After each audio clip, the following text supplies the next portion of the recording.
All right, we are back here on the podcast, going from major number two of the golf season. We're heading to the PGA Championship at Aronimink. Joining me today to break it all down, our PGA Tour guy, Dan DeMartini is here. Dan, welcome. How are you? I'm doing well. Thanks, Mike. Glad to be back. Here we are at another major. We are doing another major here, and since the last time we talked, obviously the Masters played out. Rory repeated, which is something we haven't seen very often here. I know people offline have made the whole thing like, oh, like once Rory wins one, he's never going to lose it again. So so far so good on that prediction. Yeah, and he did it in such a kind of Rory way. I mean, there was plenty of opportunity for other people to jump in um, and kind of steal that one back away from him. I mean, Rory opened the door, but I think it was one of the crazier stats. I mean, everybody who is following it closely knows, but I mean, the lack of fairways and regulation, and the way he did it in kind of an unconventional fashion by just constantly finding ways to make birdies and save pars was just pretty astonishing to be able to win at Augusta that way. So normally, you see just consistent play, hitting fairways, getting on the green, getting out of difficult spots. But scramblers normally don't win there. So Rory had a pretty historic moment. He sure did. And now, speaking of historic here, we're going to like Aronimink Country Club here. First time it's hosted a major since 1962, which is wild here. Obviously, most of the cats might not heard of this golf course. Like, what can you tell us about it?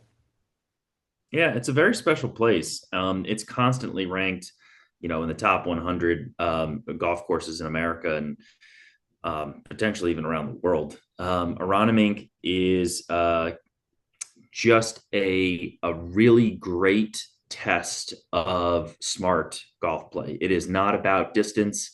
It is about being positioning your golf ball, great iron play. It's going to be difficult greens. It's going to be very difficult areas around tons of bunkers and high rough. I mean, this is traditional Northeast golf, right? This being, in kind of the greater Philadelphia area. Awkwardly enough, my neighbor across the street used to be one of the club pros there and has been talking about it for weeks. And it is just a really, really special place in that the original design has been kind of brought back. And so the golf course has gone through changes over the last century, but really the condition that it's in today, and the last time we saw it was in 2018 for the BMW Championship where Keegan Bradley won. Keegan being your perfect example of what needs to be done to play well at that golf course. You don't need to be a big bomber off the tee with your driver, but you do need to position yourself correctly. You got to be lights out with your irons. And then Keegan obviously putted the lights out that week. He really did. So you just gotta be tight and accurate and smart and not take too many risks. And you should be rewarded for that. Yeah, absolutely here. And it's a very fun. Like I feel like we go the same, like, six, seven like venues here for a bit. I was supposed to do like the PGA US Open tend to rotate like their certain favorites quite a bit, which obviously is good for the fans, but it's nice once in a while to get like a new like newish like in like course in the rotation. Though Aronimink's been around for a long time. Yeah, and I think it'll be nice for people tuning in to we obviously in the greater golf world know about it. We know people that are members there. It's a special. It's one of those places like, oh man, you're at Aronimink. It's it is a well known thing within the golf community, but not open to the public. And to be able to host a major like this, it should really look amazing on TV. And I think you're going to see a lot of people in the Northeast in your area that are going to kind of like understand how you can make a golf course elite at this time of year and be in that area of the country. So it's not Florida golf. It's not Southern golf. This is you're going to get beautiful high dark green grass rough, and you're going to get a lot of more woodland area is going to be the test rather than water. Yep, for sure. Let's go into some of the golfers playing here. Obviously, last year's PGA, Scotty Scheffler wins. And obviously, we have one repeat winner already with Rory at the Masters. We go two for two here. Can Scotty repeat and win at this course? I mean, he obviously can. And, I don't know if people truly understand. Obviously, Scotty hasn't, he's only won once this year so far, but there's this weird sentiment out there that like Scotty is not being Scotty anymore. I mean, his finishes this year are still pretty incredible. I mean, most people don't realize he finished second at the Masters, second at RBC, second at Cadillac last week. He's won at American Express, and then he's got two other top five. So he has a combined six top five finishes this year, including a win. And the three other events that he's played, he's finished in the top 25. So, I mean, he's still having a dominant year. It's just that some of the storylines have gone elsewhere. Can he win? Absolutely. Is he right there? Absolutely. Last week, Cam Young just had another incredible week, but Scotty finished second. He was still ahead of the entire field except for one person. So he is 100% in the mix for this. To be honest, this golf course might actually suit him pretty well, given what he needs to do with the golf ball and how he's been putting lately. So yeah, Scotty, once again, I mean, it's crazy to think he's not the favorite, but I still think he's the favorite to win it. Yeah, for sure. Definitely interesting to keep an eye on how he does here. And look at some of the top contenders here. Obviously, like Rory's off a Masters win. We talked about Scotty. Like two names I've seen frequently thrown out in terms of like who's playing well. Like obviously you mentioned Cameron Young, who just won last weekend, recording on May 4th before the tournament starts here. And Matt Fitzpatrick, who has been playing well throughout the season. So like give you thoughts on them and some of the other people you feel like could be Yeah. contenders here. I mean, just quick on Matt Fitzpatrick. He's somebody that, I have brought up for how many years have we been doing this podcast together? And, I absolutely love the way he approached the game. He's having a career year. He's won three out of his last four tournaments. and if you include the fifth tournament, he finished second at the Players. So second at the Players, win Valspar. He finished top 20 at the Masters, wins RBC. And then the coolest story of the year, for those that may have missed this, Zurich Classic in New Orleans is an event where it's a two-man team. Yeah. And so you get to choose your partner. Matt Fitzpatrick every year picks his brother, Alex, who's a DP World Tour player, a very good DP World Tour European player. And not only do they go out and win, but he then, by doing so, helps his brother get membership on the PGA Tour. So Alex Fitzpatrick now is a PGA Tour member and got to play this past week at Cadillac. So it's a pretty cool story to be able to say, I'm playing, I'm number three in the world.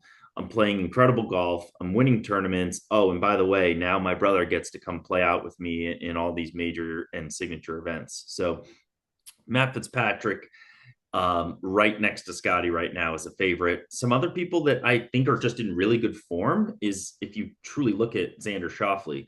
Xander obviously has great experience with the PGA Championship. It's a major that he's won. It is something, and right now I believe he's finished in the top 12 in his last five events.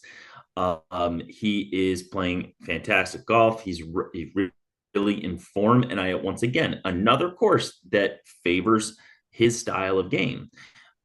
He's not an overpowering player. And if he does get the putter going early, he's going to be there on Sunday.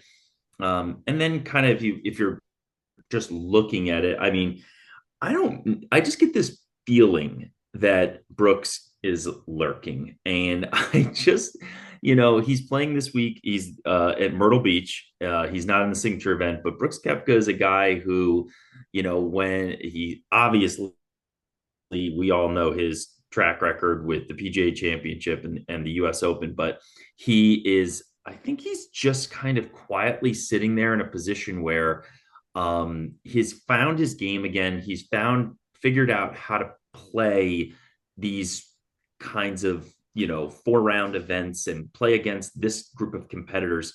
And I just wouldn't be shocked if he came out and had a really, really good start on Thursday and Friday and put himself in position to win it again. So there's tons of other players I could talk about right now. They're in great form. Um, you talk about Tommy Fleetwood, still having an incredible year.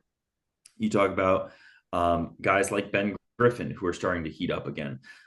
There's tons and tons of players that we can go through, but those are the names right now. If you're looking at Rory, Scotty, Matt Fitzpatrick, Cam Young, and Xander, those are kind of the 5 or 6 that I'm really kind of thinking have the best shot at winning it this year.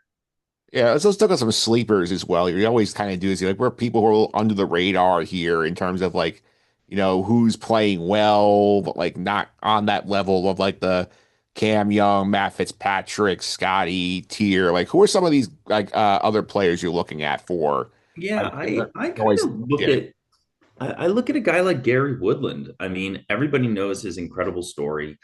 And the fact that he's already just a few weeks ago he won the Texas Children's Houston Open. He's been battling and very public now about the struggles he had when he had a surgery on his head and the repercussions of that and the trauma that he has faced ever since. He openly talked about it earlier this year. And everybody's been incredibly supportive. And I think the pressure of what he was facing has really now shown into results on the golf course. Top 15 at Valspar, wins Texas Children's, I think he was 30th at the Masters, then a top 10 finish at RBC a couple weeks ago. So here's a guy who, if you're not really thinking about it, has had an incredible year. He's top 25 in the FedEx Cup right now and can really, maybe make a decent push here. Some other names of just guys that I don't think people are thinking about right off the top of their head. I mean, Patrick Reed is still out there. People kind of forget he was great at the Masters this year. He's playing the DP World Tour. Don't forget about Patrick Reed potentially coming back and really reminding everybody what's coming next year when he's playing on the PGA Tour again. And then kind of 2 other names that I just really like these guys. I've always been a big fan of how they play, and they always seem to creep their names up these leaderboards lately. And that's Andrew Putnam and Patrick Rogers. Um, I just think that both guys are gonna. I don't know if they have it in them to maybe beat those, the guys at the very, very top, but they're definitely going to be just creeping in that top 15, top 10. And you never know if things fall the right way for them. They're both very consistent and are just always constantly fighting, clawing all the way to get towards the top of that leaderboard. So those would be some of my deep sleepers. Yeah, so those are the guys you're starting mentioning. Okay, like don't think they're gonna win, but like don't be shocked if they're like flirting with the top 10 over the weekend. I maybe look, they have the game, certainly they can, but just knowing the style of golf course, if they're out there and they're get off to a good start on Thursday, don't be surprised if they're still in the mix come Sunday. So while I do think it'll be one of the 6 that we said earlier, and that's where I'm, right now, if you're just watching the events of what's going on in the PGA Tour this year, those are the guys that I think their game is in the best shape. But you always kind of watch out for some of these other guys that are in the mix. Jason Day's having an incredible year. As I said, Ben Griffin is starting to heat up again. Played very well last week. They've got the game to do it, and I think that they can keep pushing. So we'll see what happens. Yeah, for sure. And last question, obviously, we kind of like trying to peg a winner here. Like you said, you have it narrowed to that group of 6. If somebody you like the more out of that group of 6, you kind of leaning like, like we know Matt Patrick's been playing great this year. Like it sounds like you're leading like that this course is set up pretty well for Scotty to repeat here. Yeah, but I'm also wondering. I think I'm like 90% on Scotty this week, but I'm also like 10% on Xander. So just let's just see how that kind of plays out. But yeah, I think it's safe to say that Scotty will get over the hump here. And I'd be shocked if he finishes second again. I wonder what the record is for how many consecutive second place finishes you can have. So, but that'd be an interesting stat for us to talk about next time. But he's going to be there, so I know it, and I think everybody else does too. So I think that that's the safer bet. Yeah, second the Masters, second RBC Heritage. So, like that second thing, like I don't think he loves that. No, second in Cadillac too. Yeah. So here we are, and we'll see how this goes. Absolutely, Dan. Thanks for all the time. Really appreciate it. People follow you on social media. How can I do that? Sure, it's DeMark 207. All right, Dan. Thanks for all the time. Enjoy the golf this week. All right, you too. Bye bye.